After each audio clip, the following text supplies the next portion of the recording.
جو اسلام اللہ رب العزت نے وحی کے ذریعے حضور نبی کریم صلی اللہ علیہ وآلہ وسلم تک پہنچایا، ہمارا یقین ہے کہ وہی اسلام حضور نبی کریم صلی اللہ علیہ وآلہ وسلم نے آگے پہنچا دیا۔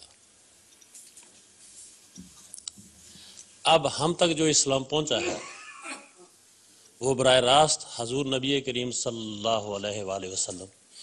کے وسیلے سے نہیں پہنچا، مختلف ایجنسیوں کے ذریعے ہم تک پہنچا، جس میں صحابہ کرام یا دیگر جو تابعین ہیں ان کا کردار ہے۔ اگر یہ اسلام وہی ہم تک جو رسول اللہ صلی اللہ علیہ وآلہ وسلم کو اللہ تعالیٰ کی طرف سے ملا تھا، اگر یہ وہی اسلام جو آج جس پر ہم گامزن ہیں اگر وہی ہے تو پھر اس میں اختلافات کیوں ہیں اور فرقے کیوں ہیں؟ اگر وہ نہیں ہے، میں سمجھ گیا ہوں بات آپ کی۔ آپ کا جو سوال ہے وہ کچھ مزید واضح کرنا چاہیے۔ آپ نے جو فرمایا نا کہ براہ راست ہمیں نہیں پہنچا، تو اب 1400 سال تو ہو چکے ہیں، براہ راست آپ کو کیسے پہنچ سکتا تھا؟ بے شک یہ سلسلہ بہ سلسلہ بات آگے بڑھتی ہے۔ صرف یہ دیکھا جاتا ہے کہ اس دوران جب کہ بات مختلف زمانوں میں مختلف لوگوں کی وساطت سے آگے بڑھی، اس میں انسانی عمل دخل تو نہیں ہو گیا کہیں، یہ ہے صرف سوال جو اٹھتا ہے۔ لیکن وہ کتاب جو آن حضرت صلی اللہ علیہ وآلہ وسلم کے زمانے ہی میں تحریر میں آ گئی اور جس پر کثرت سے دوسرے گواہ بھی بن گئے، حفظ بھی کروائی گئی، اور کثرت سے صحابہ حفاظ پیدا ہوئے کہ ایک موقع پر ایک ہی اس میں سریہ میں 70 حفاظ قرآن شہید ہوئے تھے، جس کا مطلب یہ ہے کہ اس وقت رسول اللہ صلی اللہ علیہ وسلم کے زمانے میں صرف تحریر پر اکتفا نہیں کی جاتی تھی بلکہ کثرت کے ساتھ قرآن حفظ کرنے کا رواج تھا۔ جب حضرت عثمان رضی اللہ تعالیٰ عنہ نے یہ دیکھا کہ بعض قبیلے اپنی قرأت میں قرآن کریم کو کچھ اختلاف سے پڑھ رہے ہیں، تو اس وقت آپ نے جو تحریریں تھیں ان کو اکٹھا کروایا اور حفاظ کی گواہیاں ساتھ لگائیں، اور چونکہ اس زمانے میں اعراب نہیں لگا کرتے تھے، زیر زبر پیش وغیرہ، اس لیے اس کی ضرورت پیش آئی کہ حفاظ کی مدد سے قرآن کریم کی قرأت کے متعلق قطعی طور پر فیصلہ کر لیا جائے۔ یہ وہ قرأت تھی جس کو آن حضرت صلی اللہ علیہ وآلہ وسلم کی تائید حاصل تھی، یعنی آپ نے جس طرح جبرائیل سے سنا وہ اس طرح تھا۔ اس کو مصحف عثمان کہا جاتا ہے۔ بس جو مصحف عثمان ہے وہ بین ہی وہی ہے جو آن حضرت صلی اللہ علیہ وآلہ وسلم نے بیان فرمایا کہ اس طرح جبرائیل نے مجھے اللہ کا پیغام پہنچایا۔ سمجھ گئے؟ اس لیے جو واسطے پڑے ہیں بعد میں، وہ واسطے صرف ایسے ہیں جیسے ایک کتاب کے ری پرنٹ ہو رہے ہوں، اور ری پرنٹ کے واسطے چاہے لاکھ ہو جائیں اس سے فرق ہی نہیں پڑتا، اصل اسی طرح رہتا ہے۔ اب رہا اختلاف کا مسئلہ، تو قرآن کریم کے متعلق جو اس وقت امت میں اختلاف پائے جاتے ہیں، ان اختلافات کی بنیاد اس بات پر نہیں ہے کہ بعض کہتے ہیں قرآن کریم یہ ہے اور بعض کہتے ہیں وہ ہے۔ ان اختلافات کی بنیاد انہی آیات پر جن کو سب قرآن کی آیات تسلیم کرتے ہیں ان کے معنی سمجھنے میں ہے، اور معنی سمجھنے کا اختلاف جو ہے یہ ایک سلسلہ جاری رہتا ہے۔ یہ تو صرف الہی کلام سے نہیں، دنیا میں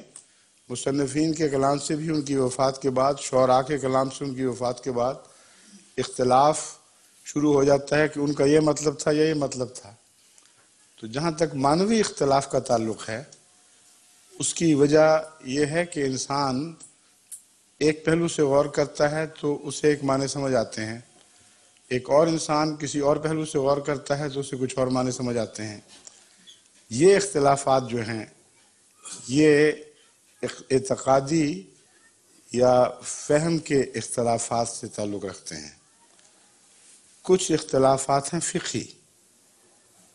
ان کا قرآن کی آیات کے اختلاف یا سمجھنے کے اختلاف سے زیادہ ان روایات سے تعلق ہے جو آن حضرت صلی اللہ علیہ وآلہ وسلم کی طرز عبادت اور اسلام کو سمجھنے کے بعد اس کی تشریحات سے تعلق رکھتی تھیں۔ وہ بھی ایک وسیع مضمون ہے کہ وہ کیوں اختلاف پیدا ہوئے۔ بس یہ لازم تھا کہ محمد رسول اللہ صلی اللہ علیہ وآلہ وسلم کے وصال کے بعد جوں جوں وقت گزرتا امت میں کچھ اختلاف ضرور پیدا ہوتے، قرآن کی تبدیلی کی وجہ سے نہیں بلکہ اس کو سمجھنے کے اختلاف کی وجہ سے یا اعمال بجا لانے کی طرز کے تعلق میں۔ یہ وہ اختلافات ہیں جو رفتہ رفتہ ہر صدی آگے بڑھ سکتے تھے اور بڑھتے رہے، لیکن ان کے حل کے طور پر حضرت اقدس محمد رسول اللہ صلی اللہ علیہ وآلہ وسلم کو خوشخبری دی گئی کہ ہر صدی کے سر پر اللہ تعالیٰ ایسے مجدد کو مبعوث فرمائے گا جو دین کو ان لوگوں کے لیے عصر نو تازہ اور پاک اور صاف کر کے دکھائے گا۔ چنانچہ تمام اہم امور پر جن میں اختلاف کچھ سنگین ہوتے نظر آتے تھے، مجددین نے بہت بڑی خدمت سر انجام دی ہے، اور ہر صدی پر کسی نہ کسی ایسی اعتقادی غلطی کے تعلق میں مجددین نے بڑی غیر معمولی خدمت سر انجام دی، اور اس طرح اسلام کو پاک اور صاف رکھنے میں مجددیت نے ایک بہت بڑا کردار ادا کیا۔ جو اختلافات آج آپ دیکھ رہے ہیں یہ اور نوعیت کے اختلاف ہیں، ان کا اس تاریخی تدریجی عمل سے تعلق نہیں ہے۔ یہ وہ اختلافات ہیں جن کا تعلق تقویٰ کی کمی سے ہے۔ جو اختلافات دیانتداری سے ہوں،